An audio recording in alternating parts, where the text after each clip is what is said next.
This podcast is brought to you by Podspot Events. Have you ever thought about giving up alcohol for a period of time?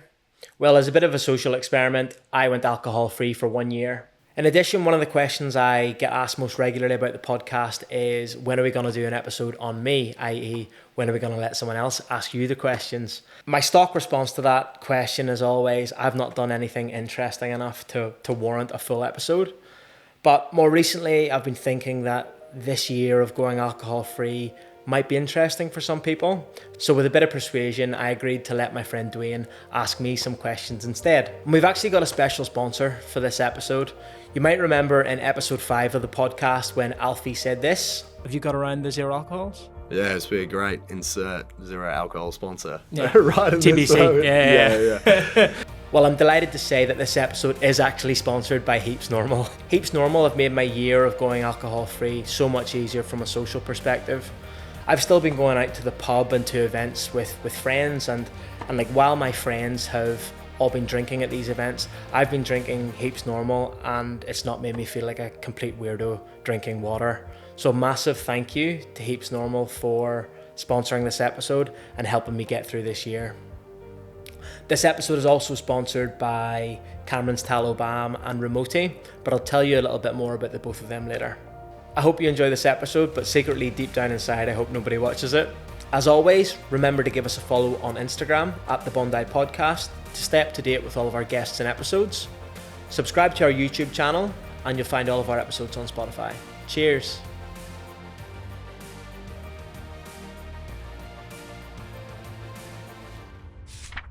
Hello, Chris. Welcome to the Bondi Podcast. How are we doing today?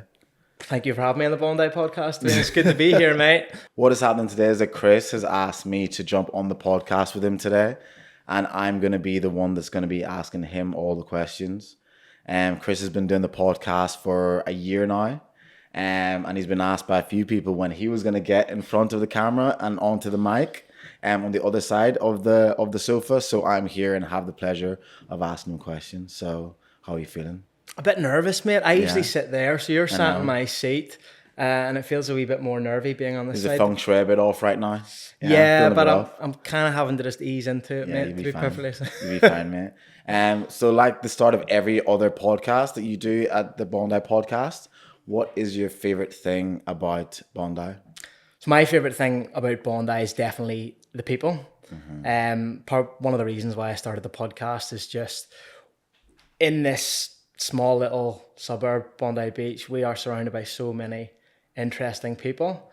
People who are doing like amazing things. Like some of the people I've had on the podcast are doing like amazing, really cool things. Yeah. But also just the random maniacs walking about the streets. And see where my new flat is here on Campbell Parade. We get like a 360 view of all the mental people. You will see 24/7. Like, so one of my favorite things to do in Bondi is just go to a cafe and just people watch and just look at all the characters just go up and down and just have a bit of a laugh, to be perfectly honest with you. That's my number one thing, and it's, as I said, it's part of the reason why I started the podcast. Number 2 is definitely Bondi Tony's. So shout out Bondi Tony. Yeah, they do some good burgers in there. Oh my goodness, goodness. Hey, whoa, what about you, mate? What's your favorite thing? Well, for me, I would have said people as well, but I guess if I was to choose something else, it's probably going to be just being so close to the ocean.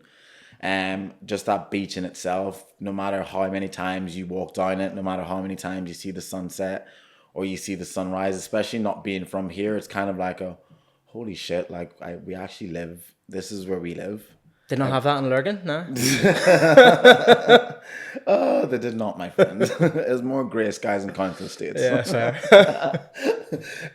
But yeah, it's always a little bit of a pinchy moment whenever you do walk down there and you can just see the vast amount of ocean that's there just right by your doorstep, and just make everything just feel so calm sometimes. Nice, mate. In a world that's busy. There's a thing I'm thinking of introducing in the podcast going forward, and I always ask people what's their favourite thing.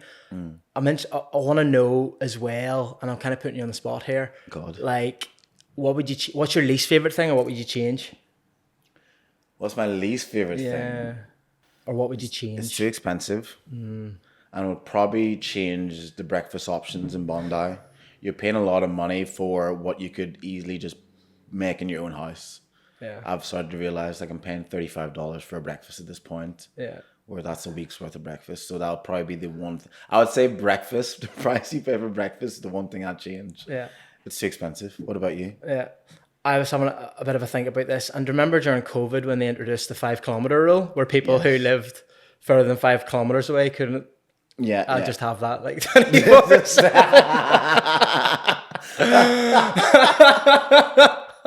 This man does not want to leave Bondi. Yeah. I don't want the outsiders coming in as well. Like, That was such a weird time. Wow. That's funny. just a quick word from me, guys. We're making some progress, Bondi podcast listeners. We're up to 450 followers on Spotify and 150 subscribers on YouTube. I would love to get both of those numbers closer to 500 across both platforms. So I've got a quick favor to ask. If you haven't, could you please quickly pause this episode, go and hit the subscribe and follow buttons on both platforms. It really helps with the show and ensures we can keep bringing quality guests and episode to you guys. Cheers. Okay, so we've done a role reversal and I'm doing the interview. So to kickstart, I want to know what was the actual inspiration for you to be interviewed on your own podcast?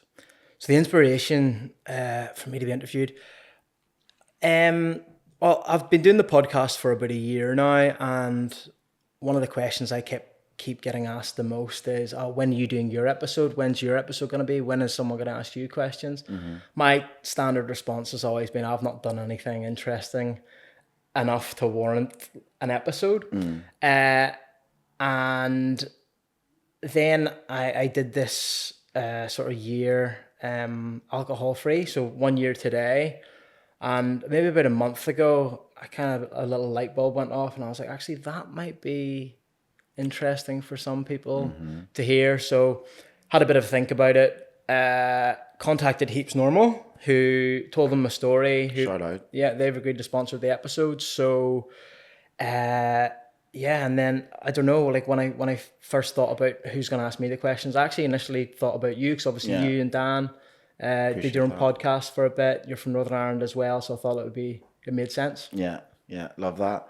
So I think that moving on from there, if you take us back to the beginning, what was the motivation really for you to actually go alcohol free? Because people might think, oh, it's alcohol free. It's not. That would be hard for a lot of people, because alcohol is so influenced within our social circles, within our lives. People use alcohol as a means of relaxing and celebrating and socializing. So that step to do that wouldn't have been very, very easy, especially in kind of the environment that we live in and what you've probably grown up in as well. So from the beginning, what was the reason for you deciding, okay, I'm doing a year? It was never meant to be a year. It was meant to be 75 days. So I'll paint a picture of kind of what happened. So as I said, it was about a year ago. Saturday night, I was at a friend's 30th birthday party in the penthouse in the Ivy. I don't know if you've ever been up there. I've heard of it. But it gets pretty loose. I've heard the stories. It gets pretty loose up there. And it was, it kind of lived up to its reputation. I went with some friends. I had a good time. Didn't stay that late. I think I smoke bombed about 1 or 1:30, but had a bloody good time up there. And then Sunday morning, woke up like a little bit dusty, not definitely far from the worst I've ever been in terms of hungover or feeling dusty after a night out, but just like a little bit dusty, just enough to know that you're off it, you're not 100%. And I was walking down Gold Street to do like a Woolies shop, because even when I am a bit dusty, I try and do something like productive during the day. And I got to where Sonoma is, and there was a group fitness class doing a loop around the block from Lean Bean Fitness. Yeah. And they all kind of ran past me. It was a Sunday morning. They're all looking fresh. I'm feeling like a bag of shit. Yeah. And honestly, something just popped in my head. Like, I would rather be in that crew than in the midnight or 1 a.m. or 2 a.m. Ivy crew than feeling like this today. So that was kind of like the catalyst. There just kind of like a light bulb went off in my head. And I was like, right, what can I do? And I did a quick sum in my head, and there was roughly 75 days left of like the calendar year 2023. And I was like, right, I'm going to do the 75 hard challenge to get me from this point to the end of the year. I'm going to go through wedding season. I'm going to go through my birthday, festivals in the summer. I'm going to go through Christmas and New Year's without having a drink. Wow. And I'm going to do this 75 hard fitness challenge. And it was only ever meant to be 75 days. Yeah. Just for anyone listening who doesn't know what 75 hard challenge is, can you just explain what that is? Because I know there's different versions of it, and people will do like, there's one that's really, really hard, and then there's one where it's kind of like half and half. So just explain for anyone listening. Yeah, well, anyone who doesn't know what the 75 hard challenge is, episode 5 of the Bondi podcast with Alfie Robertson will tell you everything you need to know about the 75 hard challenge. But a quick summary. We'll link it in the description. Yeah, but a quick summary. It's like 2 45-minute workouts a day, drink 4 liters of water a day. It's follow like a diet plan that's beneficial to your overall health and well-being. There is read like 10 pages of a book. There are other rules as well. They're not popping into my head. You can add some rules as well. So I was doing like throwing in 2 meditations a day as well, 10,000 steps, things like that. So that's the challenge. I got about 40 or 50 days into the challenge when I like injured my knee and couldn't do the 2 workouts a day. I think I just did push myself too hard. My body actually needed more rest than what I was actually allowing it. My knee gave way doing the 440 run club one morning. So I decided to scrap the challenge because I actually needed to just pull back on the physical exertion. But I wanted to keep the no alcohol thing going. I wanted to prove to myself that I could still do that. I could still get through my birthday, Christmas and New Year without a drink. Mm-hmm. So did that. Got to the new year, completed did the 75 days. And how do you find that? I was actually all right. Yeah. There was a big challenge in my first week, actually. I had a friend's wedding. So I made the decision to do this on the Sunday. Day 1 was going to be the Monday. On the Friday of that week, I had a friend's wedding at Palm Beach. Fair play. And I was pretty nervous, like pretty anxious going into that. What was the anxious part? Was it anxious because you're going to tell your friends you're not drinking, or was it anxious because you're going and not drinking and you're going to have to experience it without Look, there was a couple of things. Weddings are obviously really boozy, right? Like the bride and groom tend to they'll put a tab behind the bar, and I'd never done a sober wedding before, and I love going to weddings. I love getting a bit tipsy at weddings and getting up and dancing and stuff like that. So part of me thought that the whole overall experience wasn't going to be as good because I was having the alcohol element removed from the night. There's also the bit about having to explain to people, oh, I'm sorry, I'm not drinking. Oh, sorry, I'm not drinking. And then being like, oh, why not? And just having that conversation. Yeah. And then the third reason was my ex-girlfriend was going to be at the wedding as well. So probably a little bit anxious about seeing her like in that environment as well. So yeah, pretty nervous, pretty anxious going into it. And then how was that first experience within a large crowd, being sober and going through all that, especially added the fact that your ex-girlfriend was there as well? Yeah, so it actually couldn't have went better, to be perfectly honest with you. So when I got to the wedding, one of my friends was actually not drinking as well. So I didn't know that. We got there and he's like, oh, I'm not drinking either. And he had his own reasons for that. And that kind of made it a bit easier. What also made it really easy was the fact that behind the bar, there was an open bar at the wedding. Behind the bar, they actually had Heaps Normal. Oh, wow. Yeah, which was great. That. Yeah, and that's kind of what I was relying on to get me through because it's a lot easier having something in your hand that looks like a beer, smells like a beer, tastes like a beer. For all other people who are not necessarily across like what a Heaps Normal actually is, they just assume you're drinking. Assume you're drinking. Yeah. Anyway, So the fact that they were behind the bar kind of made the whole thing go a lot easier as well. And yeah, just kind of on that, the ex-girlfriend being there as well and like being a little bit nervous about that. I'm so glad that I got through. Like, she wasn't drinking either, actually, which is good. Like, I think we both were aware that each other were there, and we wanted to kind of both keep a bit of a clear head. It could have very easily gone the other way.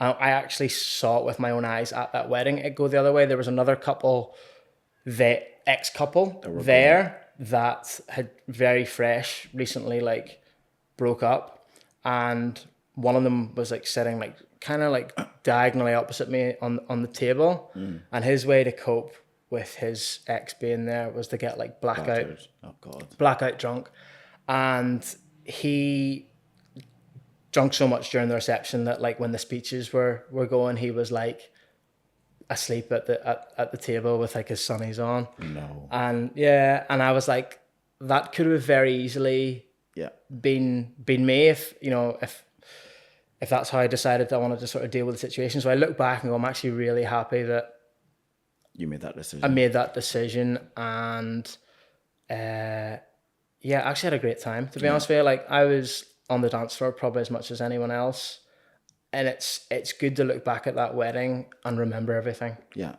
And then I actually woke up pretty fresh the next morning. It felt unbelievable. Wedding was on the Friday. Saturday morning, I trekked up to the lighthouse in Palm Beach, then did like a workout on the beach and went for breakfast, and then went and met everyone who was kind of at the wedding and feeling a wee bit fresh. dusty. I love that. Yeah. That's honestly, my friend, is so impressive that within 4 to 5 days of making that decision, that you're able to step into that and then actually go through it all. Because for a lot of people, that would have been, one, very, very hard, and two, very hard for them to actually successfully do it.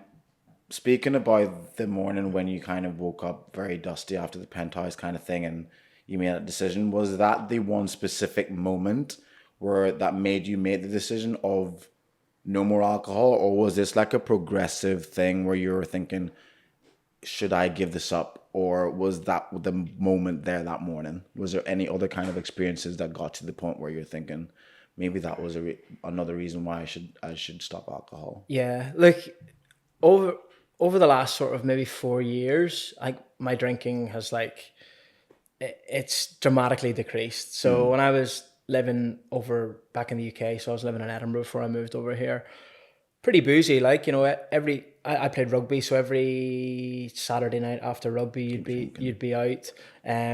Worked in corporate finance, so like there was like midweek drinks more often than not. So pretty boozy. And then moved to Australia. Even Melbourne was pretty boozy when I was there, but I suppose probably since moving to Bondi, actually, like, I don't know, the desire to drink, the amount I drink, the frequency I drink, it's gradually been decreasing. And I think probably deep down I had been asking myself a question for a long time, like, are you enjoying this? I wasn't actually enjoying it. I wasn't, compared to like when I was in my early to mid 20s, I wasn't getting out of it what I was putting into it. So the highs and the good times of the night out weren't worth the next few days. Feeling like shit. And I'd been thinking about that for a long time, and potentially that Sunday morning after the IV,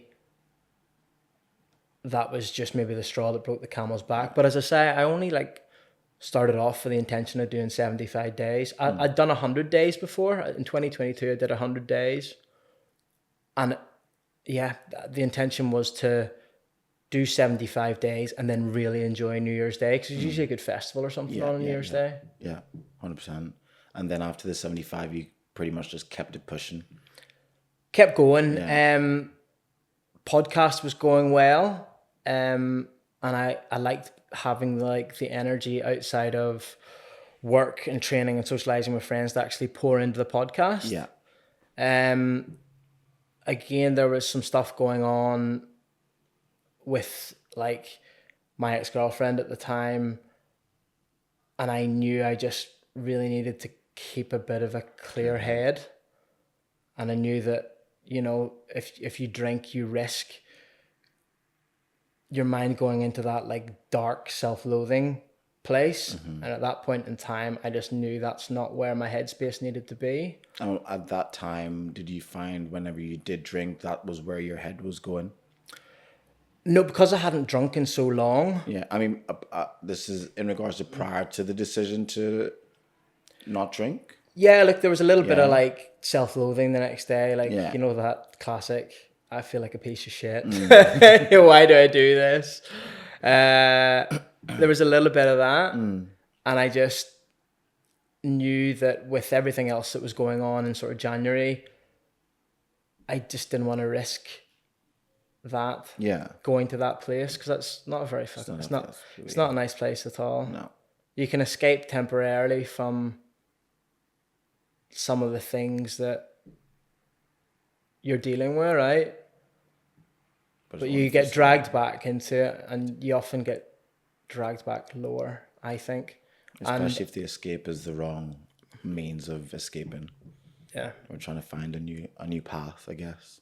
If Yeah. you're going about it the wrong way, you're always going to be brought back. So I think the 75 days, I was like, right, I'll just get through January.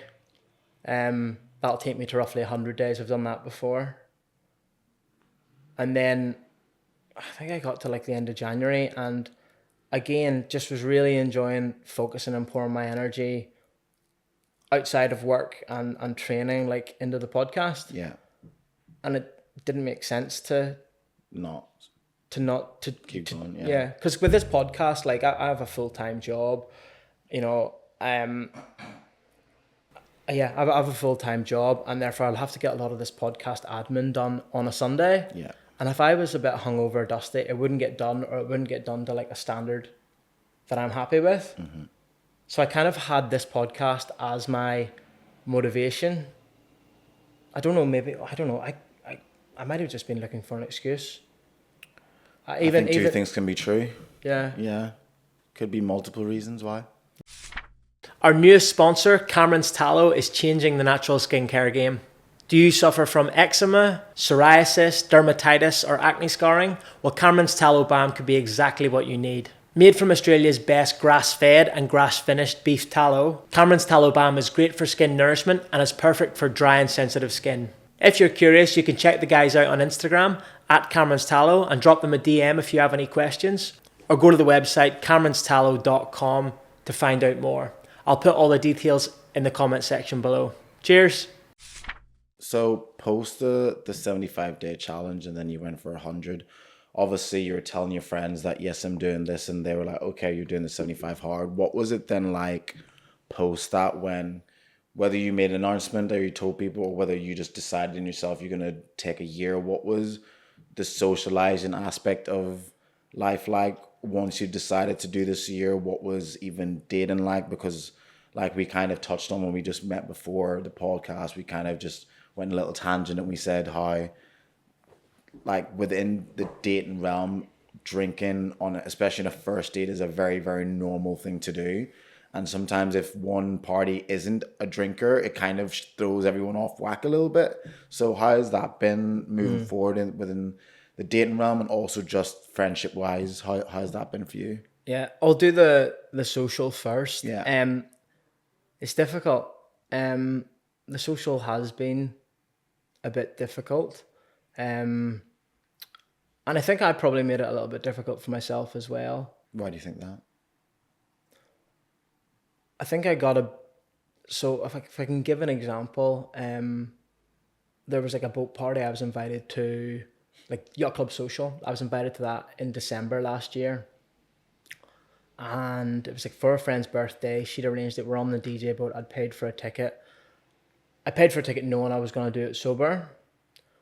But on the day, just got like mad social anxiety and made up some lame excuse and pulled out. Yeah.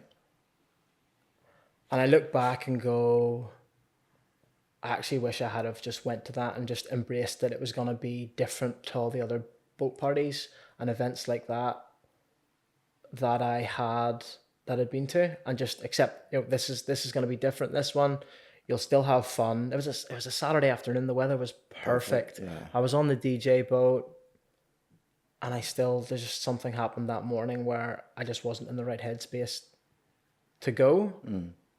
I look back and wish I had have went. And then just more generally, like Saturday nights, like into the new year, like Saturday nights, like they got a bit lonely, to be perfectly honest with you. When you start saying like no to things, the phone stops ringing for a while, and it gets to like, all of a sudden it gets to like 6 or 6:30 on a Saturday night, and you've not necessarily heard what's happening that night, and then you get yourself into pretty, I don't know, lonely headspace, and you don't have the confidence then to nearly like reach out and message someone and say, hey, what's happening tonight? If you've not got the invite. Yeah. It means you have to be vulnerable. Yeah. Don't you? But I've got very lucky with this podcast, to be perfectly honest with you. That was a little lull, and that was like quite short term. Some of the friends I've made through this podcast, like some of the guests, like Sally O'Neill in particular, like doesn't drink that much, if at all. And you eventually start actually gravitating to people who are kind of on that same wavelength or vibe that you're on. It takes a little bit of time, and while you're in that period where you've not necessarily found those people whose kind of values align with yours a little bit more, it can be a bit lonely, but it's temporary. And if you go into it sort of with an open mindset, you eventually will meet the people that are on that same sort of wavelength as you, and it gets easier from there. Yeah, I think you've actually moved the conversation on to exactly where I wanted to go, because you kind of started giving a bit of more insight into kind of how to navigate the experiences that you'd probably go through whenever you decide to stop drinking. So what were the things that you would have done to help you through these challenging times whenever you're feeling slightly isolated, or if you're feeling a bit down? What were the things that you did? Were there people that you spoke to? Do you have a therapist? Like what were the techniques that you used to get through? Yeah, so I don't know whether this is a healthy one or not, but kind of like threw myself into the podcast, to be honest with you. Like threw myself into Something doing different. a lot of the admin around it. Threw myself into fitness as well, and you eventually, you go and train at a gym like Virtus, or community-based. Community-based group training gym. You eventually, if you're in the gym in there on a Sunday morning, and the same person's there every week as well, hey, you've probably got a couple of things in common, right? Facts. So kind of throwing myself into a few different things.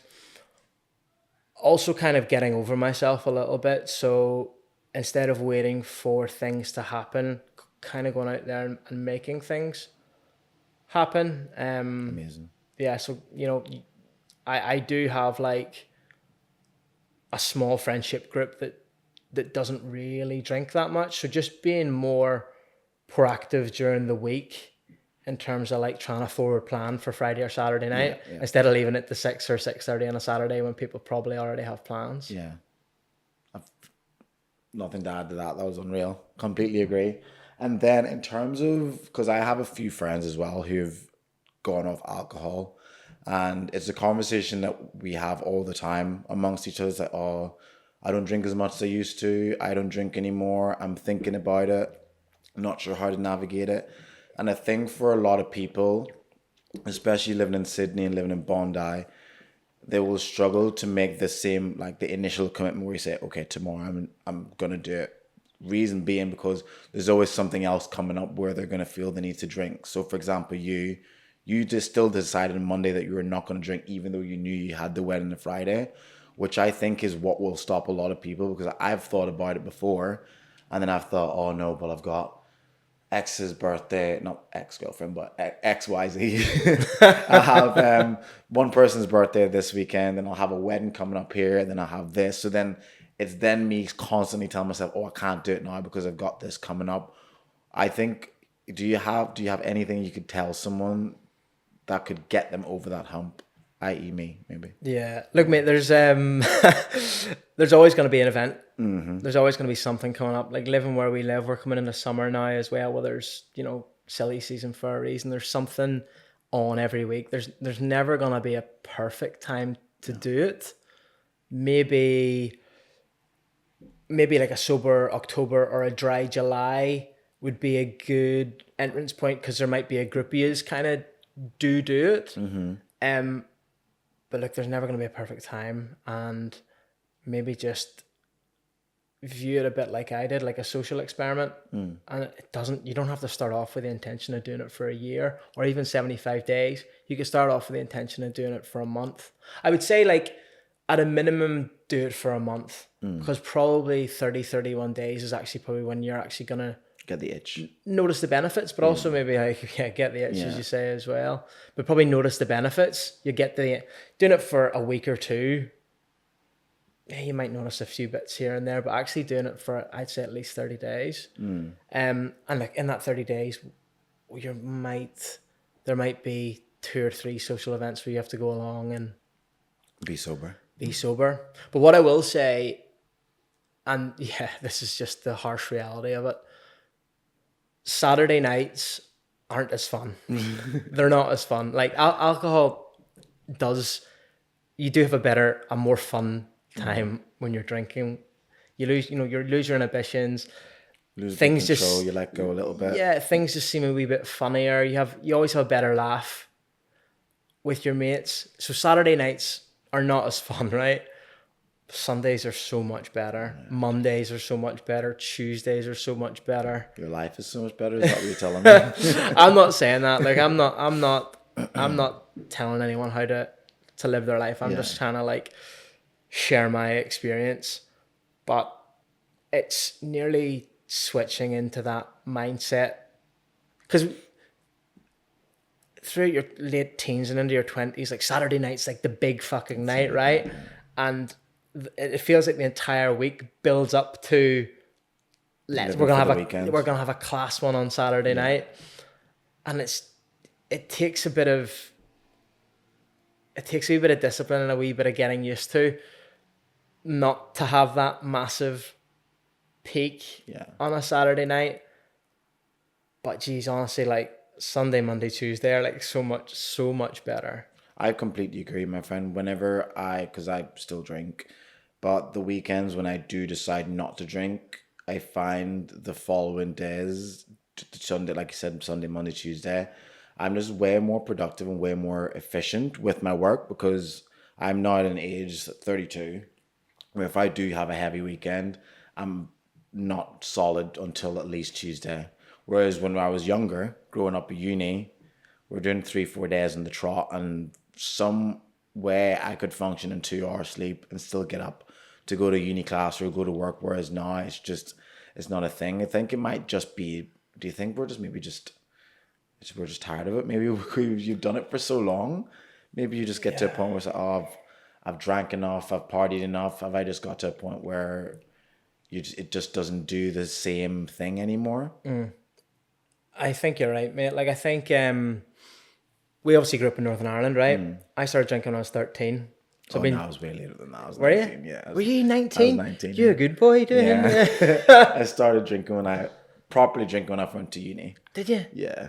Oh, see, we started drinking in a field when we were like 13. All my friends drank for sure, but I was like the innocent one in the group. Yeah.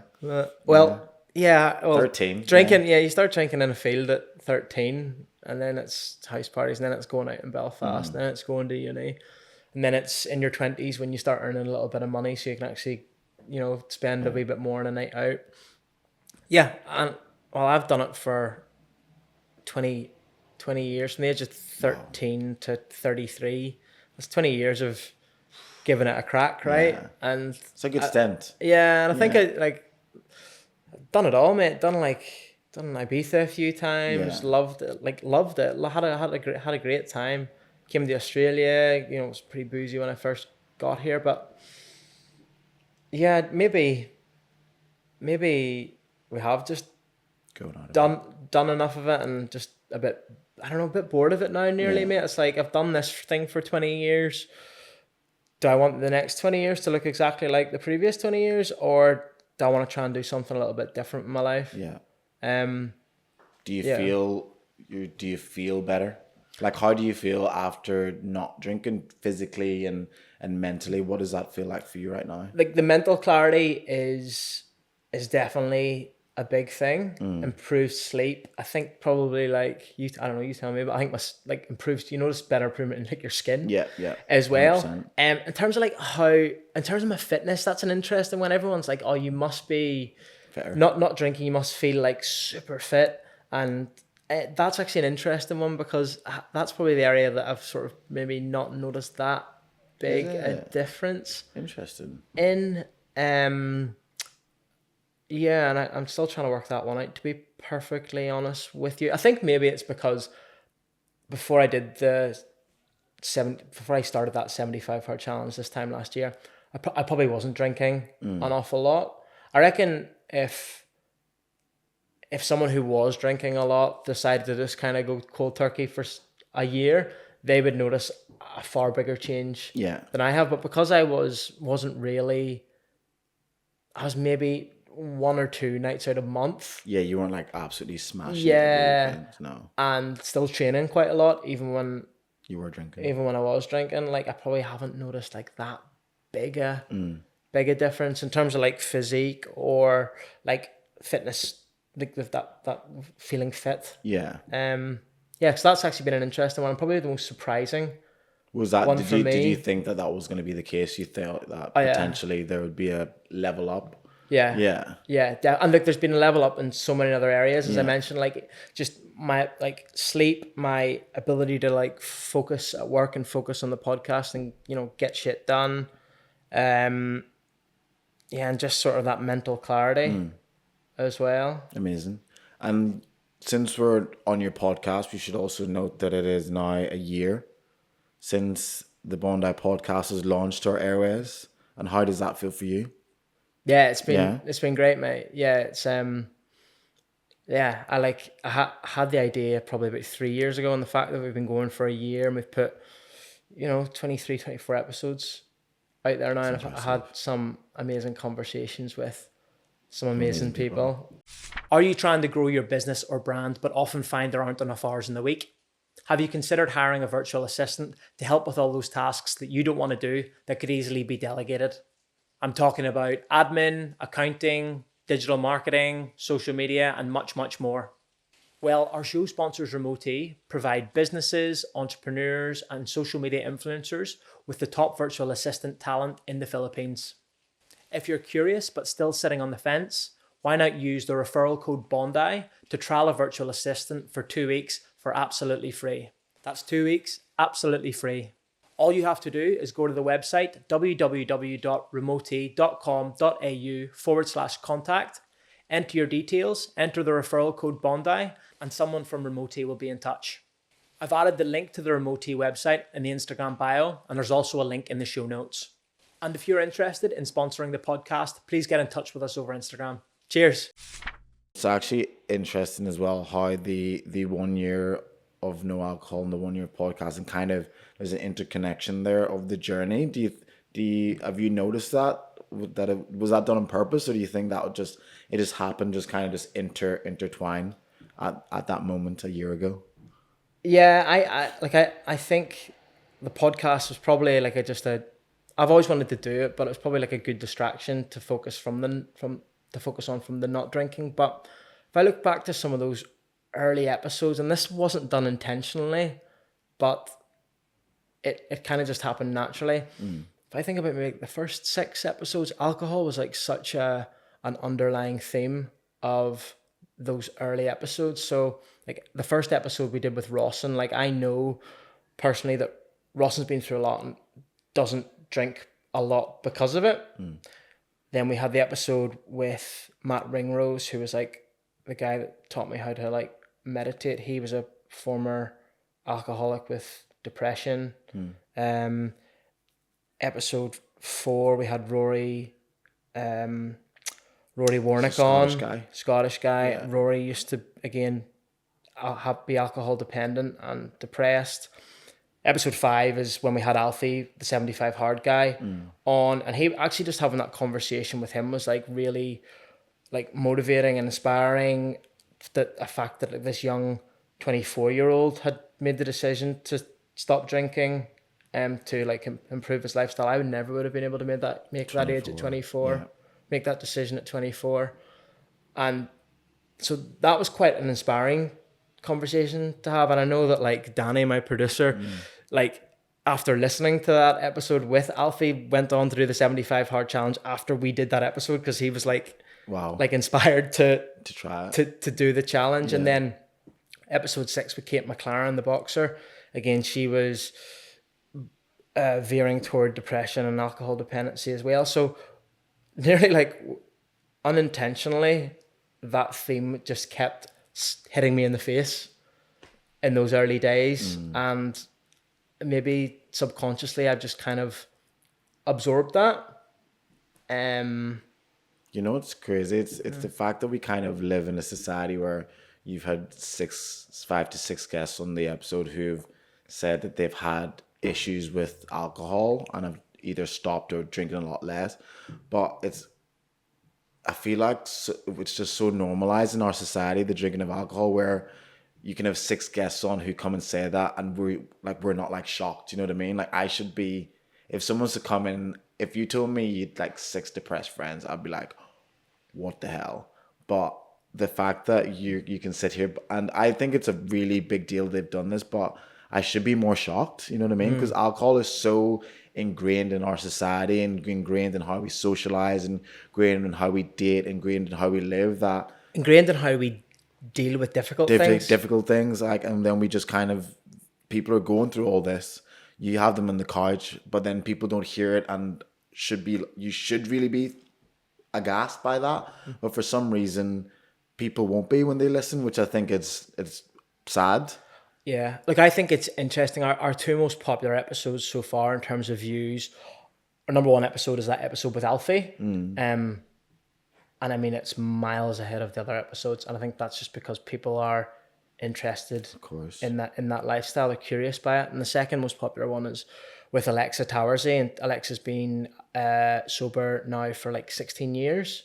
And I think, I generally think people are like super curious. I certainly was before I started this journey. I think it's a topic people are genuinely interested in. They are. And I think a lot of people I speak to, they want to make the leap, they want to do something, but they're scared. They're scared of what they potentially are giving up rather than seeing what they're potentially gaining. So I put up like an Instagram post today, just saying today marks a year of being alcohol free, just thanking friends. And the amount of messages I got through, a lot of people saying, oh, well done, mate, you should be very proud, but also people being like, how did you manage that? I want to get back onto the alcohol free life. Do you think you go back to drinking? People are curious about it, but as I say, I think fear is quite a big driver, right? I think a lot of people are scared to take that first step. But I suppose what I'd maybe say to them is like, baby steps, like start with 30 days. If you're curious, what's 30 days in the grand scheme of your entire life? Okay, you might not be drinking at 2 or 3 events that you've been invited to. But in the grand scheme of things, is 30 days really going to make a big difference? And if you get to the end of 30 days and you go, this is not for me, crack on. Yeah. But you might surprise yourself. Yeah, I agree. And I guess you've touched on some of the episodes that you've had over the last year. Are there any key lessons that you've learned while doing the podcast? It can be the actual episodes or even just behind the scenes stuff, because there's a lot that goes on when it comes to podcasts, and especially one where every episode you've got a guest on, a lot of logistics. So what have you learned over the last year? Yeah, like more like on the logistics side, like social media is difficult. It's a difficult. I wasn't a big social media guy before I started the podcast, but I know that to help sort of promote the podcast and try and promote the podcast. Sorry, you need to be putting content out there, and it's tricky. It's a tricky beast, and you end up playing the algorithm game and.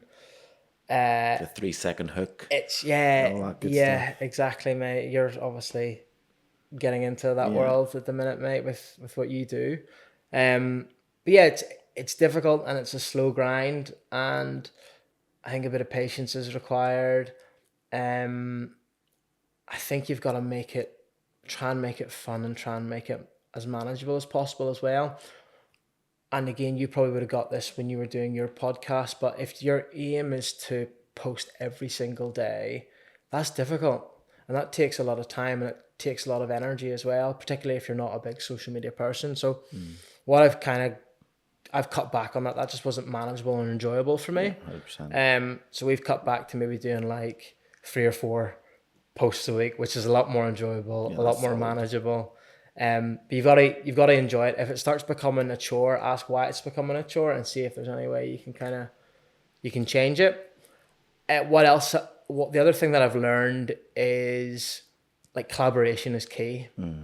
So the episodes that have tended to do the best are ones where the guests have collaborated on the post, which helps direct traffic to the Spotify and the YouTube for people to watch the episodes. Yeah. Some of the episodes that haven't done as well are episodes where the guest hasn't collaborated, and it can be for various reasons. Often it comes down to like maybe our social media clips don't quite fit with their social media strategy, so they don't want to accept it because it's not on there. Mess up their feed a little bit. And you know, people are very precious, and rightly so. Especially if it's their business page and they make money from it as well. I can get it from that standpoint. And I totally get it. Yeah. But it's just a bit of a learning. Yeah. As well. So. Those were probably from the logistical side. Yeah, those were probably like the key takeaways. I'm trying to think. Is there any? Was that alcohol thing was just such a common theme? I was going to ask you what your favorite guest was, and what about that episode made them your favorite. I know you've mentioned Alfie and the 75 Hearts. I'm not sure if that actually was the favorite or if there's another one on your list. Yeah. So. I love the Alfie episode because it's our most popular across YouTube and Spotify, and it's amazing to like put something out there that so many people have watched. I never thought when I started this that would happen. I love the Rawson episode because it was like my first episode and it was like my baby. And Rawson like really trusted me and Danny to like help tell the story in like the best possible way. But I'm someone who's always like loved sport, and the professional athletes that we've had on the podcast, they've been some of my favorite episodes. So, you know, Kate McLaren, you know, professional boxer, Bronte Campbell, 3-time Olympic gold medalist swimmer. Crazy. And we had her in December last year, so 8 months out from the Olympics, which she eventually qualified for, which was just amazing to get her at that point in time because this was kind of like her comeback. And then I followed her journey so closely after that. I was like emotionally invested. I remember on a Saturday night sitting down and watching the Australian Olympic swimming trials. Like just alcohol-free life is fun. Just to like make sure Bronte like qualified. Because I was so emotionally invested in it that like I messaged her after. I was like, oh my God. Like I was so happy. I was so happy for her. Yeah. And I've never like, who watches the fucking Olympic swimming trials on a Saturday? What guy from Belfast is watching like the Australian Olympic swimming trials on a Saturday night? Yeah. And then the recent episode we did with Brian Fletch, former NRL players, played State of Origins, played for Australia. just class having those conversations, because it's fascinating to me to talk with professional athletes about what like a day in the life was like, and take us to that moment where you're on the platform about to dive into the pool, or you're in the tunnel about to come out and play a State of Origin game. Like, that's something I'll never experience. And me asking them the question directly is the closest I'll ever get to it. So just having those conversations is amazing. But the other episode that stands out, and I think it's nearly like the way the episode came about, but it was the Big John episode. Oh, yeah. That was so random, mate. I was like, how the hell is this? I think Dan messaged me. Yeah. Be like, mate, have you seen this? I was like, man, I have no idea what's going on. But fair play to get them on. So yeah, give me the backstory behind that. I'm intrigued. Yeah, it was amazing. So I knew that Big John and his son Johnny Fisher, so Johnny's a professional boxer, heavyweight boxer. I knew they were in Australia touring about, and I go to the Well gym like just next door. And it was 5:30 in the morning. There was only 2 people in the gym, me and this other guy, and I'm like, that looks like Big John's son. So I went over, and I was with my phone in my hand, and went over and just said, hey, like, I'm a big fan, like what you and your dad do. Would you mind if, and I had my phone in my hand, and all I was gonna ask him for is if we could do a quick video of me asking him what his favorite thing about Bondi was. Before I could even get the words out of my mouth, he was like, so I introduced myself as, hi, I'm Chris, I'm the host of the Bondi podcast. Before I could even get the words out to say, can we do this little video? He was like, oh, do you want me and Dad to come on the podcast? And I was like, No way. Yes. Yes, I do. You didn't even have to ask. He just kind of just asked. I love that. And I think it's the fact that we've got the Bondi podcast as the name, right? Yeah. He doesn't know that it's not the same size as Darius. So I Bondi's version of Stephen. So I messaged Danny right away and was like, Danny, like, whatever you're doing tonight, we need to drop everything. We've got Big John and his son. Bash. And you were like, no way. That's so good. So I prepared for, so the plan was we were going to do it up at their Airbnb in Tamarama. I had an hour lunch break, and I just prepped for the episode in that 1 hour. And then Danny picked me up after I got back from work I was in the city that day. Yeah. He picked me up in the van with all this stuff. We kind of looked at each other like, what is about to happen That's here? so sick, man. And we drove up to the Airbnb in Tamarama, and the two of them couldn't have been nicer. Yeah. Absolute legends. All their interactions I was seeing on people's stories, they just like were just so sound. They're just chilling. Humble, down to earth. Again, like Johnny doesn't drink, so Johnny's like a professional. He's a heavyweight boxer. On the way up, he even went to uni in Exeter and stuff. He's never drunk in his life. But like just having that father son professional boxer, and then this like Big John who does his Bosch thing, but the episode just worked, and it was just, they were just such nice, down to earth, humble guys. They gave me and Danny their time to have this amazing conversation with him, and it was just such a laugh, man. I love that. It sounds like the year has been absolutely fantastic in more ways than one. So I think just to finish off, looking back, how do you feel about everything? How do you feel about the decisions that you've made to do 75 hard into 100 days into a year? How do you feel about your decision to jump in and do something as important as this podcast? What does Chris feel today? Yeah, like I look back at the year, and I'm really thankful for it. Like, I'm really happy with where I'm at right now. Couple of things that have sort of come up over the year. I've done a lot of reflecting as well. A couple of things that have come up over the year is like I look back at some of my behavior, particularly when I've been in relationships with people or dating people, and some of the things I've done, I look back and I'm not too proud of. And I look back at all those things and like I did those things, and I would never blame alcohol, but alcohol was like A common denominator. it was a common denominator in a lot of those bad decisions or bad actions that I made. And I'm a lot happier kind of with where I'm at today.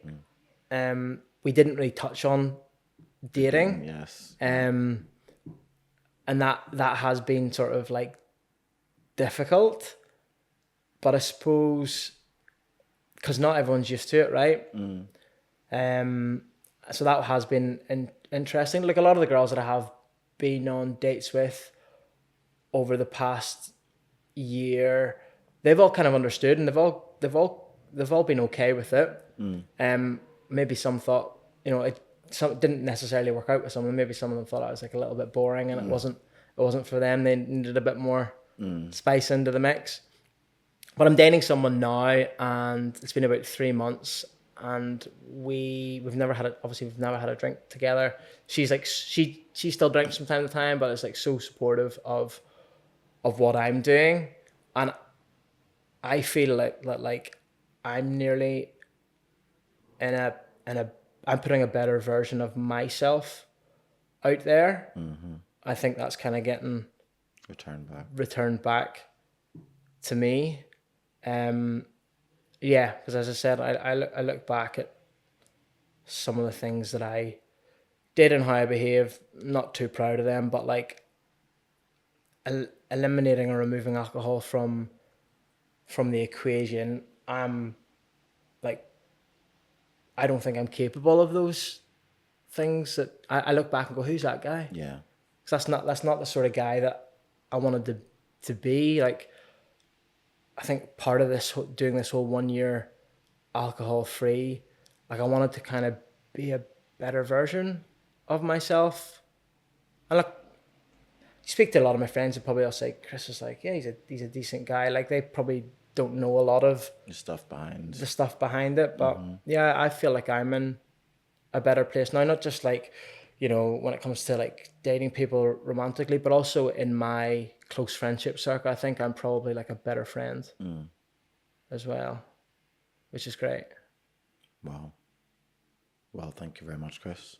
Thank you for giving me the opportunity for coming on the podcast and interviewing you in what I think is a very important milestone for both yourself and the podcast. I think you did very well as the interviewee, so you should do it again in year 2 and we can see where we are. Maybe, mate. Awesome. Thank you very much, bro. Cheers. I really appreciate it, Dwayne. Thank you, mate. Oh, that was lovely.